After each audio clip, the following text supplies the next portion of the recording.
The beach itself was unremarkable, a stretch of shingle and wet sand that curved gently with the tide. But to those who studied the photograph, it became more than just geography.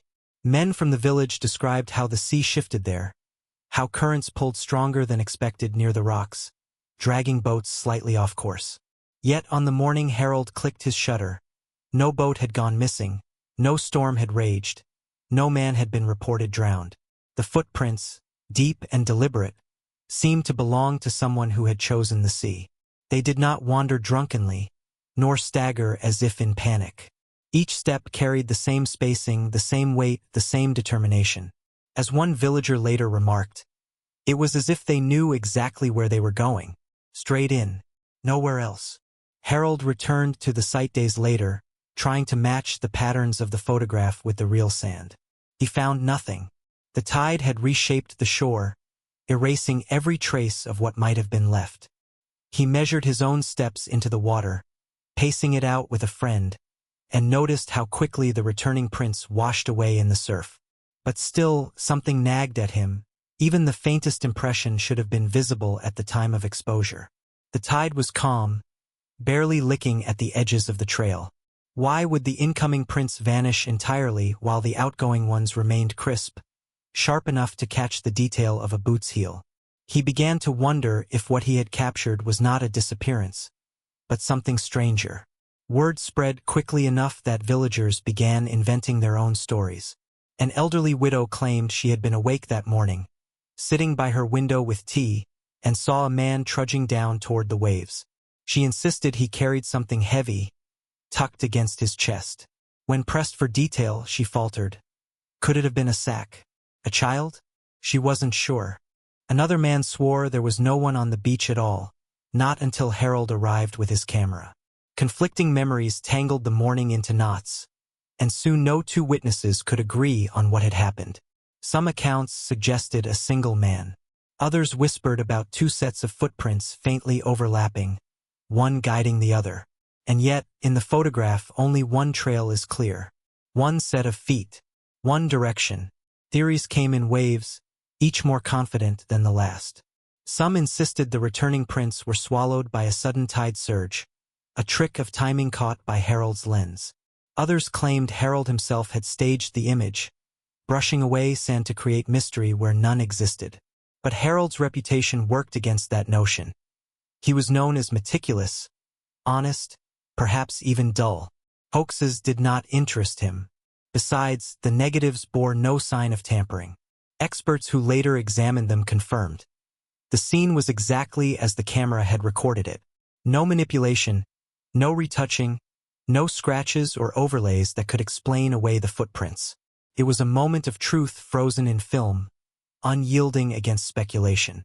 Still, in 1940, England was not a place eager for mysteries. War pressed on every side. To dwell on vanishing men and impossible photographs was to court paranoia, and paranoia was already abundant. Yet whispers kept growing, especially among the fishing families who had always lived close to the tide. They remembered stories their fathers told, warnings whispered about dawn walks by the water. They spoke of voices on the wind, of shadows that moved in the mist when no man walked there.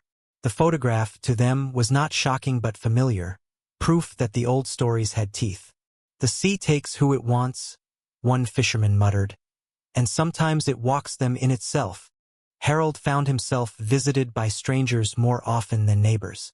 Men he did not know asked to see the negatives, sometimes politely, sometimes less so.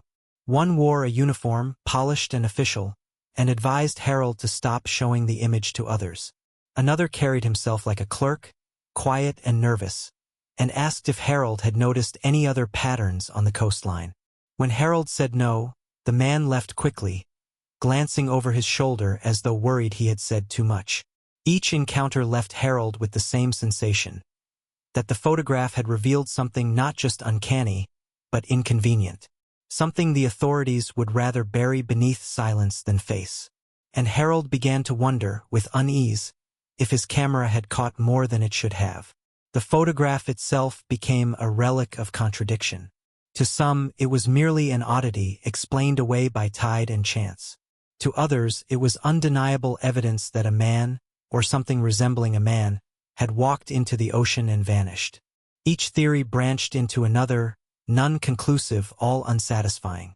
But the longer people stared at the image, the more questions it raised. Why were the prints so deep, as though burdened by invisible weight? Why did they end with such certainty at the waterline, as if no hesitation had ever crossed the walker's mind? And above all, why did no one in the village recall a missing man that day? No fisherman failed to return. No soldier went uncounted. No villager left unaccounted for. A trail that should have belonged to a life left no life at all behind it. As weeks turned into months, the photograph's unease lingered, an open wound in local memory. Harold himself grew restless, carrying the image folded in his pocket like a reminder of some debt he couldn't repay. He would walk the beach at dawn, scanning for new prints, half hoping and half dreading that he might find them again. Each morning he returned empty-handed, the sand smooth and untouched. Yet he couldn't escape the idea that somewhere, hidden by tide or mist, the same trail was repeating itself. A pattern too vast for one man to witness, but real enough that his lens had stolen a glimpse. And in the quiet hours, Harold began to wonder, had he truly discovered the footprints of a man, or had he caught the trace of something older, something that lived within the sea itself? The beach where the photograph had been taken was not remarkable to most who saw it. A stretch of shingle and sand along England's southern coast. It curved gently with the tide and was bordered by a small fishing village that had known the rhythm of the sea for centuries. Fishermen dragged their boats across the stones. Children gathered shells in summer, and old women sat on the dunes knitting as waves rolled in. Yet the photograph transformed this ordinary landscape into something uncanny. Suddenly, every stone, every ripple of tide, seemed to hold a secret. Harold himself returned there with his camera several times, retracing the path where the footprints had appeared. He tried to find angles that matched the original image, studying how the tide shifted hour by hour. The sand was deceptive, firm in some patches, loose in others, so that a man could walk lightly and leave almost nothing, or press deep impressions with every step. Local fishermen explained that the tide at that beach had strange habits, pulling harder near certain inlets, dragging boats ever so slightly off course. Yet none could explain why, on that particular morning, the sea had chosen to preserve only the prints going in and erase any trace of return. No reports of drowning had been filed that day. No one was missing, no body washed ashore. The village register confirmed that every fisherman, every dockworker had been accounted for. And still the photograph showed the evidence of someone or something walking straight into the water and vanishing. And yet not a single report of a body found. When Harold began asking questions, the village gave him answers, but no two agreed. An elderly woman swore she had seen a man that morning. She lived in a cottage near the dunes and claimed that before the sun had fully risen, she spotted a lone figure heading toward the shore. He walked slowly, she said, burdened by something heavy cradled against his chest. Like a sack, she whispered, though when pressed, she faltered. Perhaps it had been a bundle of nets. Perhaps a child. Her memory blurred, her words uncertain. Another villager told the opposite story. He insisted the beach was empty, that no one had passed along the shoreline until Harold appeared with his tripod. I'd have seen them, he said firmly. There was no one there. His conviction made the widow's account seem fanciful, and yet her story refused to die. Others leaned toward her version, claiming they too remembered glimpsing a shadowy figure against the morning mist. But their descriptions never matched. Tall, short, heavy, thin, cloaked, bareheaded. The details shifted like water through fingers. Confusion grew until even Harold could no longer trust what he heard. Had a man truly walked there at dawn? Or had the photograph conjured a memory after the fact, making villagers see what the camera had captured but their eyes had overlooked? Each testimony only deepened the mystery. Two versions of the same morning. Which one was true? As weeks passed, theories multiplied. The simplest explanation was that the tide had erased the returning prints before Harold's exposure. The sea was restless, after all, and a single sweep of water could wipe a man's trail in seconds. But this failed to account for the clarity of the prints still visible, preserved with such sharp detail that even the heel and toe could be made out. If the sea had taken one half of the trail, why not the other? Others accused Harold of staging the photograph. Perhaps he had brushed away the returning marks to create an illusion. But those who knew him dismissed the claim. Harold was not a man given to tricks. More importantly, experts examined the glass plate negative and confirmed it had not been altered. The image was pure, untouched, exactly as the lens had seen it. Then there was a darker idea, whispered rather than spoken, that perhaps the photograph captured something the authorities already knew but would never confess, that disappearances along the coast were not accidents, but incidents carefully hidden. That morning, someone may have been taken, not by tide or chance, but by order. A man silenced, a witness erased. But the negative told a different story. The sand, the prints, the surf, all were locked in place with unyielding truth. Nothing had been tampered with, nothing erased. The year was 1940, and England was bracing for an invasion that many believed was inevitable. The coastline had become more than a place of leisure. It was a front line. Beaches that once hosted families with parasols and wicker baskets now bristled with barbed wire, watchtowers, and warning signs. Every stretch of sand was both playground and battleground, a place where the innocence of childhood collided with the shadow of war.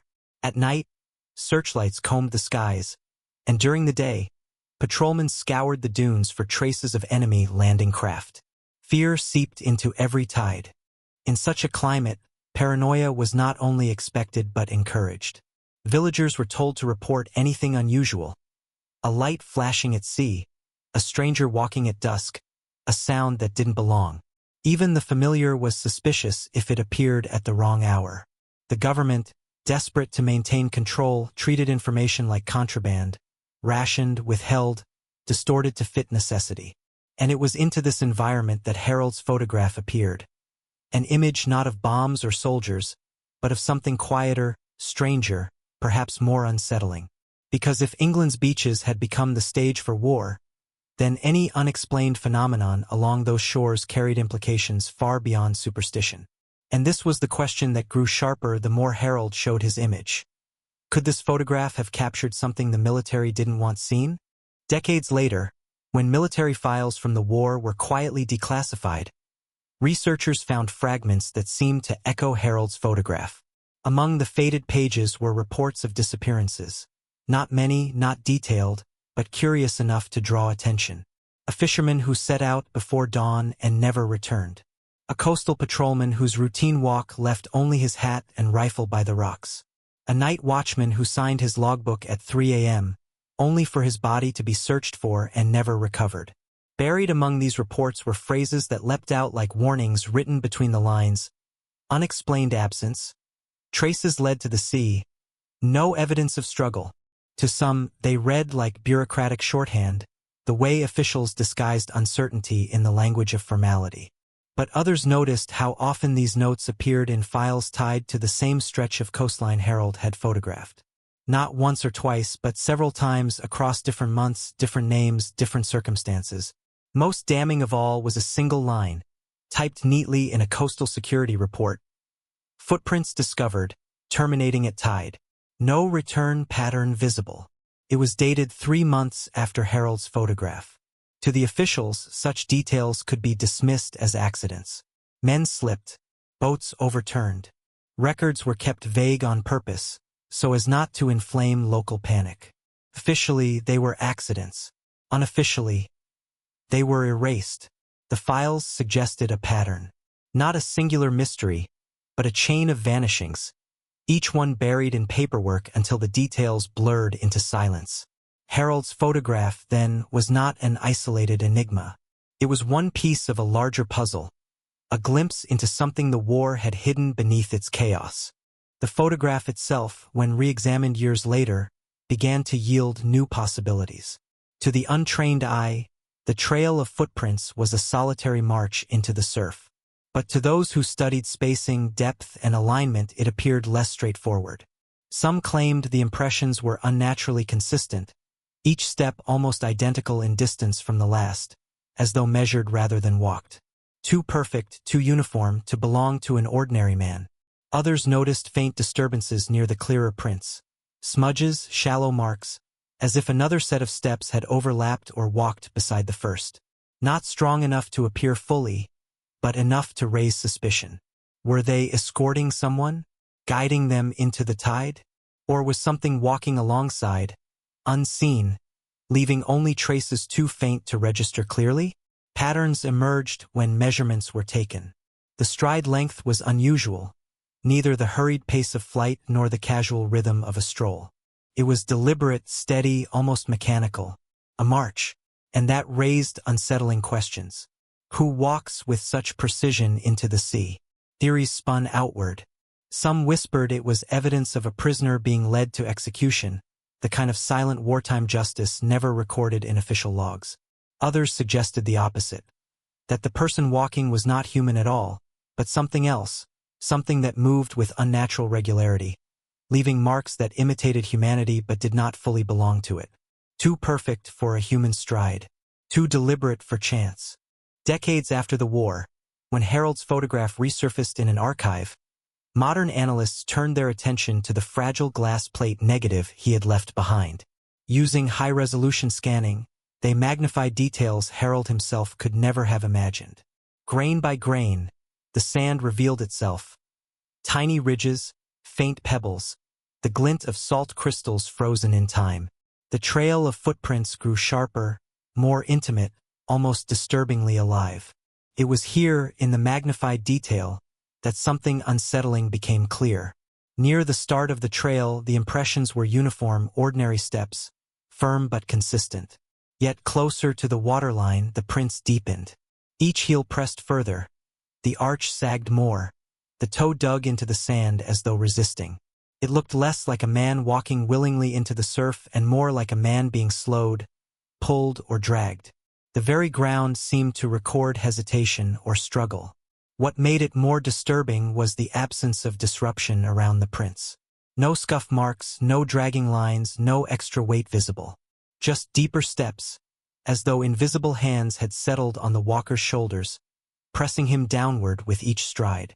Analysts measured and compared, baffled at how the footprints could show such weight yet no other disturbance. And the conclusion, whispered by one researcher, was perhaps the most chilling of all.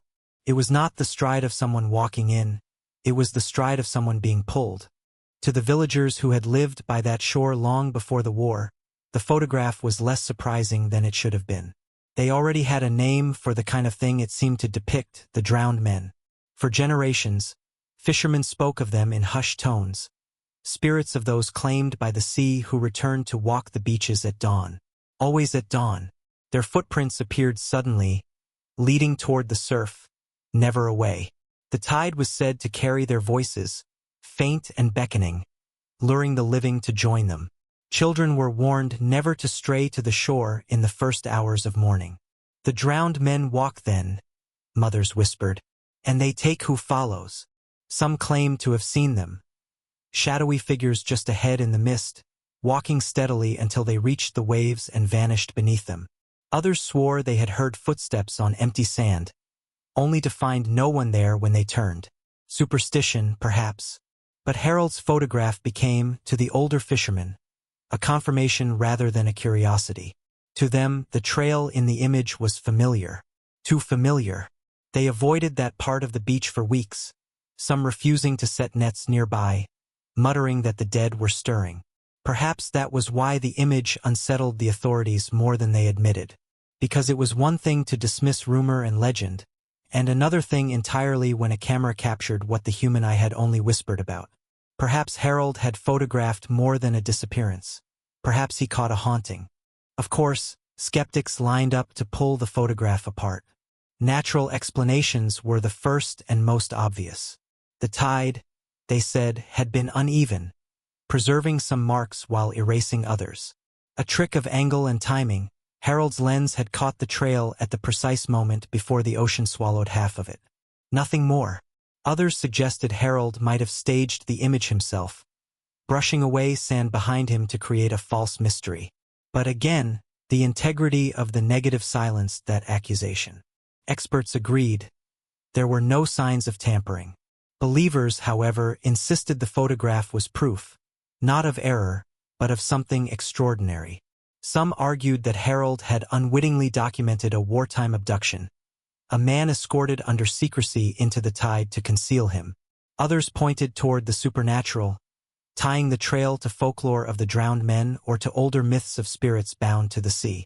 A few conspiracy-minded voices whispered that Harold had stumbled into evidence of military experiments, strange operations conducted under the veil of war that required absolute silence afterward. But the most chilling theory did not surface until later, months after the photograph was taken. Harold himself vanished. His disappearance was quiet, almost ignored, as though the village had been prepared for it. He left his home one morning, camera slung over his shoulder, and never returned. A search party combed the shoreline but found only his equipment near the dunes. His camera lay in the sand, half-buried, salt water seeping into its seams. Inside, the last plate had been exposed, but the image was too damaged to recover. There were no footprints around where the camera was found. No trail leading away. Nothing to mark the man who had once walked there.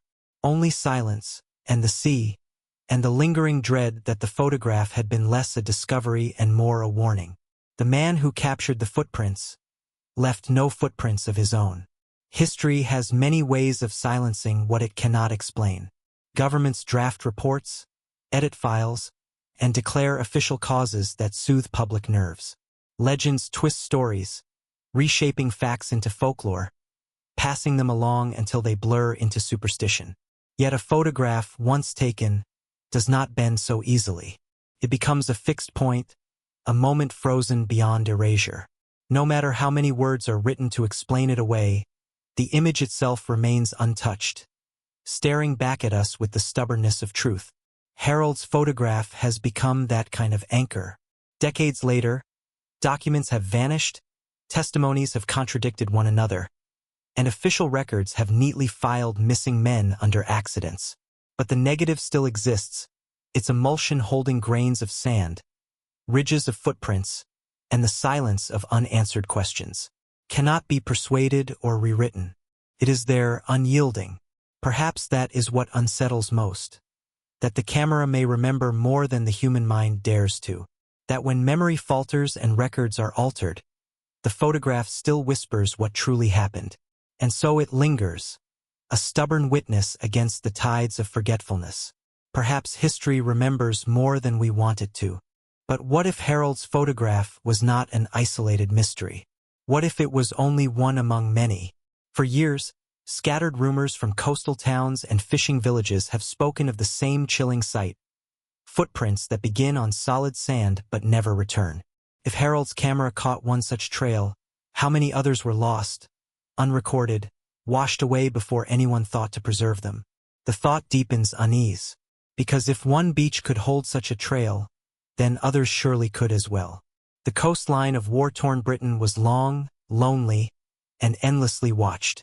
Soldiers patrolled, fishermen sailed, civilians walked the dunes at dawn. How many eyes might have glimpsed the same impossible tracks, only to dismiss them as tricks of the tide? And then, the darker question emerges: what if the ocean itself is not merely backdrop but participant? A witness and a claimant, an eternal presence that has taken more than storms and accidents could ever explain. When the tide rolls in, it erases the living's prints. But what if some trails are not erased, but claimed, absorbed into its depths? What if the sea keeps its own ledger, and every vanished step is written not in sand, but in water? The photograph becomes not just a mystery, but a warning. Because if those trails were real, if they still appear silently on the world's forgotten beaches, then the question becomes personal. And if you walk the shore at dawn, would your footprints return? Today, the photograph survives. Its edges are faded, its surface scratched, yet its details remain sharp where it matters most. The footprints are still there, beginning on the shore, steady and deliberate, ending where the sea begins. No explanation has been proven, no consensus reached. Historians debate, skeptics dismiss, believers insist, but the truth remains sealed beneath the waterline. And perhaps that is why the image endures, because it is neither fully solved nor comfortably ignored. It lies in that space between fact and legend, where memory sharpens into myth and myth edges closer to truth.